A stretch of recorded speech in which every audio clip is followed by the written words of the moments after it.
আজকে বানিয়েছি পাওভাজি। প্রথমে কুকারে রিফাইন তেল দিয়ে আর বাটার দিয়ে দিয়েছি।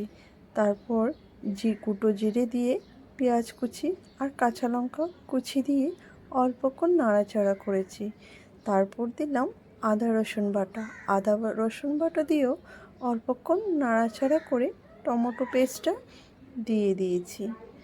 তারপর গুঁড়ো মশলাগুলো দিয়ে দিয়েছি, যাতে হলুদ গুঁড়ো, কাশ্মীরি লঙ্কা গুঁড়ো, ধনে গুঁড়ো আর পাওভাজি মশলাটা আমি অল্পটুকু বেশি দিয়েছি। তারপর নুন দিয়ে ভালো করে কষিয়ে সবজি দিয়ে দিয়েছি আমার পছন্দ মতো। গাজর, আলু, ফুলকপি, ক্যাপসিকাম, মটরশুঁটি আর পাওভাজি কালারটা তো অল্প লাল হয়, সেই জন্য আমি এখানে বিট দিয়েছি।